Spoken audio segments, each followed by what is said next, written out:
तिला मूडमध्ये देऊ. मी कुठलाही म्हणून आपल्या आईच्या उदरातून जन्माला त्यावेळी गुन्हेगार जन्माला येत नाही. माणसाला गुन्हेगार कोण बनवितो? माणसाची परिस्थिती दुसरी वाईट संदर्भ आणि चित्रामध्ये हा राक्षस समाज या समाजानं मला सैन्यात बनवलं. आजही कथाकाराची आठवण झाली. म्हणजे अंधारासारखे शाळेत आहे एक एक दृश्य माझा लेकरात हो. लहान होतो मी तेव्हा. मी, माझी आई, माझा बाप, माझी भगिनी 4 वर्षाचा दुखाचा होता.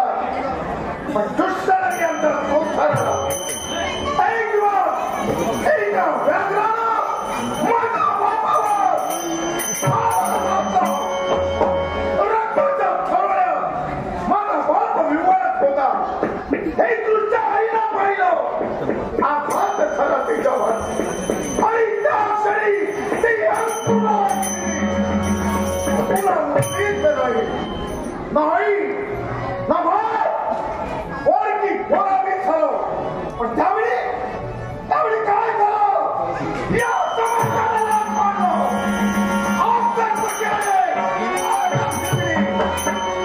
पण मी खंबीर बनलो. रात्र दिवस कमाल करता गेलो. दरम्यान प्रवेश केला. वाटलेला बहिणीचं लग्न करावं. तिचा चुकाचा नव्हता. पण ते नियतीला मानलेलं होतं. एक दिवशी माझी बहिणी ऐकते आहे. ही संधी एका श्रीमंताच्या उर्मट पोरानं साधली आणि माझ्या बहिणीवर बलात्कार केला.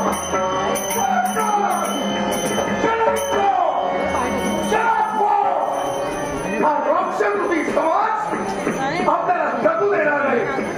म्हणून माझ्या भगिनीनं आत्महत्या केली.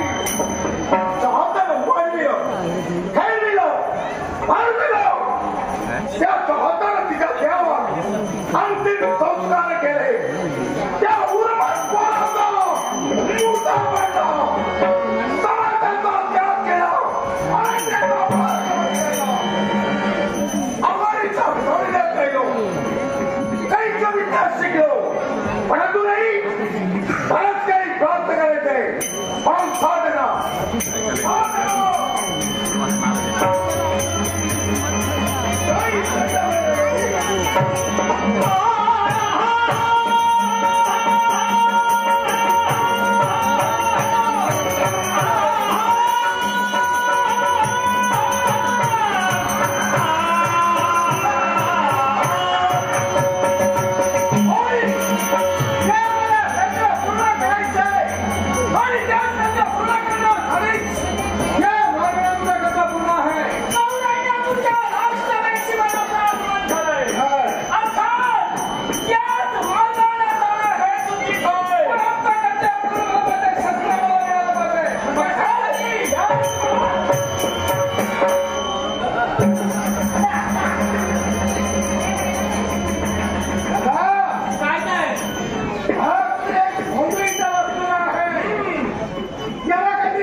आणि मी पण देवतांचा विरोधी आहे.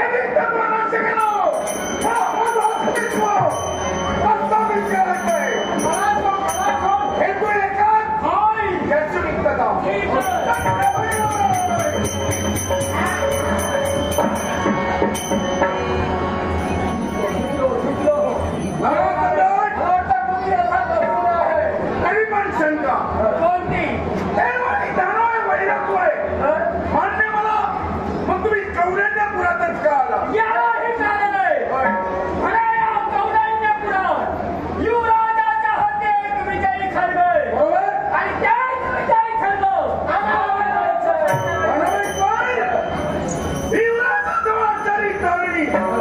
त्याच्या हाती काय विश्वास कुणी त्याच्यावर मात करू शकत नाही. पण कल्पना नाही तुम्हाला. हो तिला गजलक्ष्मी म्हणतात. गजलक्ष्मी म्हणजे त्या भूलोकी तिला भावई म्हणून ओळखतात. त्या भावईची त्याला भक्ती केली, प्रसन्न झाली आणि भावईनं जनहितासाठी जनरक्षणासाठी ती तारिणी त्याला दिली. साधा तर मिळणार नाही. मग मिळणार ती कशी का? ती जर मिळवायची असेल भावईचं अस्तित्व नष्ट करावं